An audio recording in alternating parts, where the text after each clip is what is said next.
Hello, Criterion, my old friend. I've come to review you again. I said to myself, how many Simon and Garfunkel references am I going to make through this review? Anyway, hello there, CriterioNate here. Number 302, Nick Rourke's Bad Timing. Before we get started, I wanted to mention just the lateness of the Harakiri. As you might have noticed, and from the trailer and the other ones, I don't think I mentioned this before, but I've just recently came in possession of an iPhone, and I'm using that from now on. I was using that for the first two reviews and making the trailer, and I like that because it's way easier to edit. The program I use on my computer takes forever to edit, so editing out like pauses and things like that is easier for me to do on, if I can do it like just ding ding dang. But scrolling through on the desktop or my laptop just doesn't work as well. However, the only problem is the videos are so large, because of the, and there's not a lot of room on my phone either. My phone is running out of room apparently now, and it's hard to get the files off the phone too. I struggled. I spent hours and hours trying to export the Harakiri review due to its length, and I finally ended up getting it off, and I ended up putting it at a lower quality than the Angel at My Table review and the trailer. So I don't know if it looks different. It might look a little different than the others. But yeah, so right now I'm going back to old school, doing from my laptop, and I may bounce back and forth between the two. I'll probably use my iPhone when I feel like there's a use for editing. There's going to be a lot of editing, like doing different scenes, or if I can come up with a gimmick or something, like doing the whole review on the floor in the Harakiri pose, if you will. So yeah, apologies for the lateness of last night's review, but anyway. So, today, Bad Timing. Art Garfunkel, Teresa Russell, Harvey Keitel, blah, blah, blah. 1980, 102.22 minutes, color mono. I contemplated whether this is going to be a relatively spoiler-free review. I contemplated whether or not to spoil it, but I'm not going to there'll be some. We'll rate it some spoilers, SS. So anyway, so let's talk about this. So this movie, Art Garfunkel plays Dr. Alex Linden, who is I guess a psychologist. They call him a psychoanalyst, but yeah. There's a lot to that title. That's all. I'm trying not to spoil much. Let's just say there's a lot to part of that title. And he meets this young girl, Milena Flaherty, played by Teresa Russell, at a party.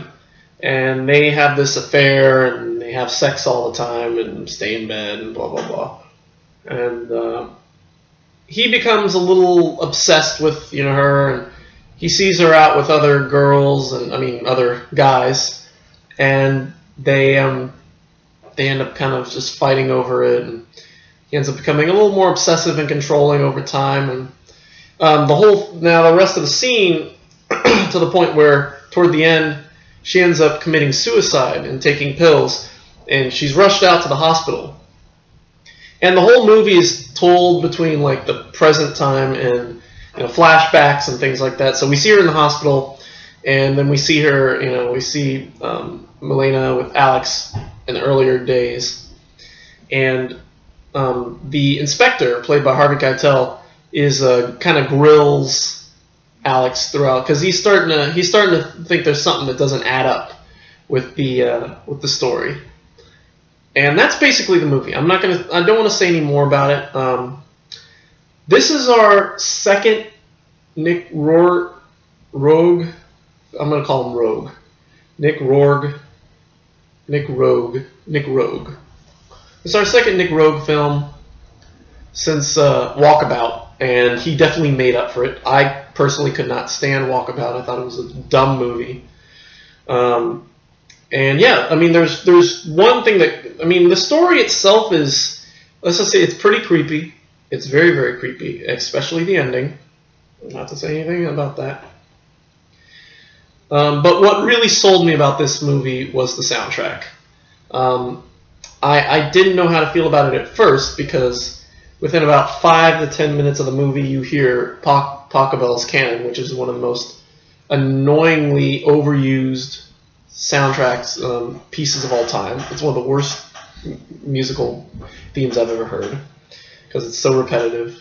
Although I personally love some repetition in music, but if it was Steve Reich, that's different. So anyway, Tom Waits, The Who, Billie Holiday, and Keith fucking Jarrett. When I heard Keith Jarrett, I was like, "Don't stop!" I just like yelled. I was like, "Hold the phone!" It was like they were playing use the Cologne concert throughout certain scenes when Alex was talking to Milena. And so yeah, I was like, okay, you've got me. You've got me. You have my attention. So so yeah, again, a fantastic soundtrack. And Rogue talks about I guess meeting with Keith Jarrett to use the Cologne concert because Jarrett is very protective of his music and how it's used. He doesn't let artists use it. He was like Frank Zappa. Frank Zappa was like very against people using his music in his movies outside of his own, which is funny because we'll probably have this conversation again in the 700s when we do "Y Tu Mama Tambien," because a Frank Zappa song is used toward the end of that movie, and it's one of his most important pieces, and for them to, for the Zappa family trustee, let I forget who directed it, but let the director use that piece is pretty fantastic. But anyway, Rogue talks about meeting with Jarrett, and I guess he let him use it, so it's like, right on, Jarrett. So anyway, so soundtrack's fantastic. The story is very weird. Again, the ending was a little uneasy. For that, I'm not going to give it a perfect score. But the soundtrack is so fantastic, and I wasn't sure how to feel about the jumping back and forth between the present and the past. But there were certain other techniques that Rogue used that I thought was very fantastic, such as the first scene where we hear, I think one of the scenes where we hear the part 1 of the Cologne concert, and it's used I think throughout. Alex and Milena are talking to each other. And we hear them think before they speak. We hear what they're thinking before they talk, and that was a really, really neat little technique, that he did. So yeah, again, fantastic stuff. Story's really weird. I wouldn't mind. I'm definitely probably gonna pick this up just for the soundtrack. Again, the movie wasn't the greatest I've seen, but it was way better than Walkabout. And that was the funny thing too. There's an interview with Teresa Russell on this, and she mentions like how all his movies are about human emotions or like human relationships between men and women, and I didn't really get a lot of that in Walkabout. It's just these two kids with this native boy, and they're walking around Australia. That's the whole thing. I mean, I guess if you consider the relationship, the possible will they, won't they of the native kid and the girl, there's that, but I don't know. Anyway, it's been a long time since I've seen the movie, and it's probably be a very extremely long time before I ever see it again, if I ever see it again. So that's that. Bad timing. What do we give this one? B+. We're giving it a B+.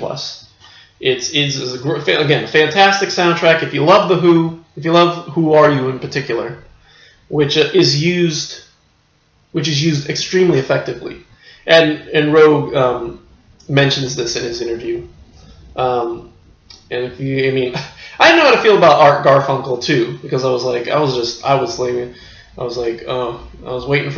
waiting for the sounds of silence to drop in at any point, or Bridge Over Troubled Water, or some you don't know where your interest lies, or some random song, drops into the movie, and so. But obviously, Art would have been like, no. Don't use my music in your movie. So anyway, just because I'm in it, So Bad Timing, B+, pretty cool stuff. Supplements, interview with Rogue and producer Jerry Thomas. Very, very, very informative. Again, he talks about working with Art, talks about working with Teresa Russell, and I guess for those of you who don't know, Nicholas Rogue and Teresa Russell were married for a point. I don't know if they were still I don't know, but I don't know how long they were married, but they did marry shortly after this movie, after Bad Timing. And yeah, so he talks about working with her and Harvey Keitel, who, was another, I think Harvey Keitel was in his early 40s. He was only 2 years older than Art Garfunkel, I think.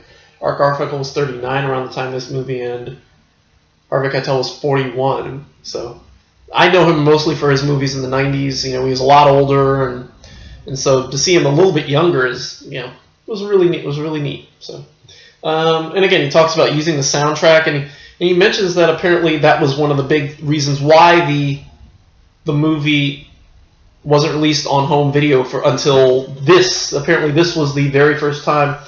I was under the impression that it was because of all the controversy, because of the story, and that was the subtitle that the faux subtitle that Rogue had heard. Somebody gave this movie.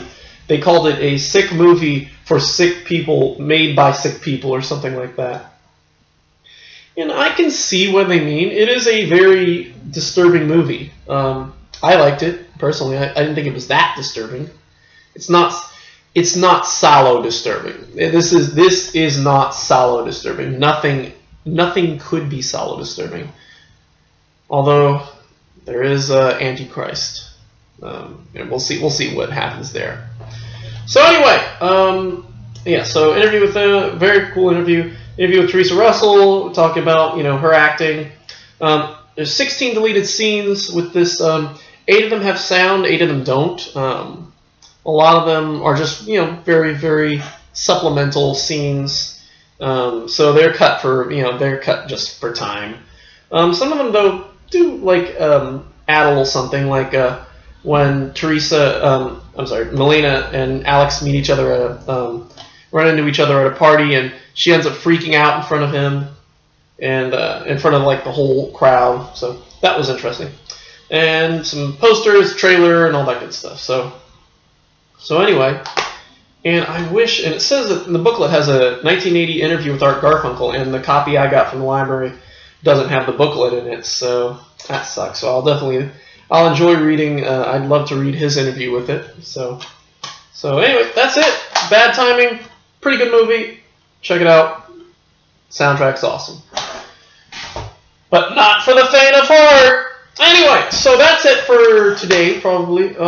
Again, so next we got a little Rogue, and here they do it again. This was 1976, The Man Who Fell to Earth, and for some reason it was put out before. It was put out before Bad Timing, but released in the Criterion Collection after, in the spine numbers. I don't know why they do that. Why they have to put a movie like Bad Timing before The Man Who Fell to Earth. Not that I'm automatically giving this an A because of David Bowie, but I like to because it's David Bowie, So anyway, The Man Who Fell to Earth, we're probably going to do this. I was looking at the supplements. We're probably going to have to do this Friday night. Friday night would be the easiest, so that'll probably be, it'll be Fridays when we'll get to The Man Who Fell to Earth.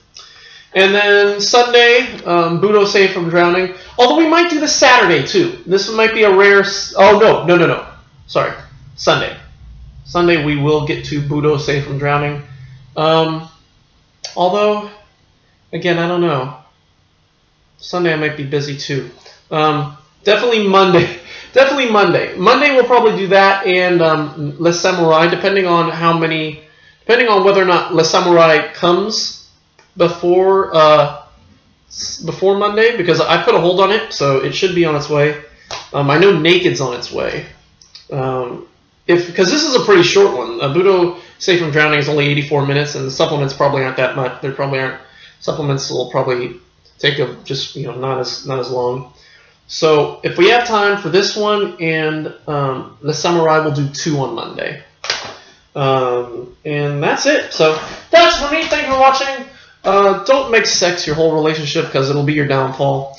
And that's all I can say. And use good music in your movies because it will get good gradings from CriterioNate. So anyway, that's it for me. Thank you for watching. We will see you on Friday for The Man Who Fell to Earth. Sure gonna miss you, Una. And until then, goodbye.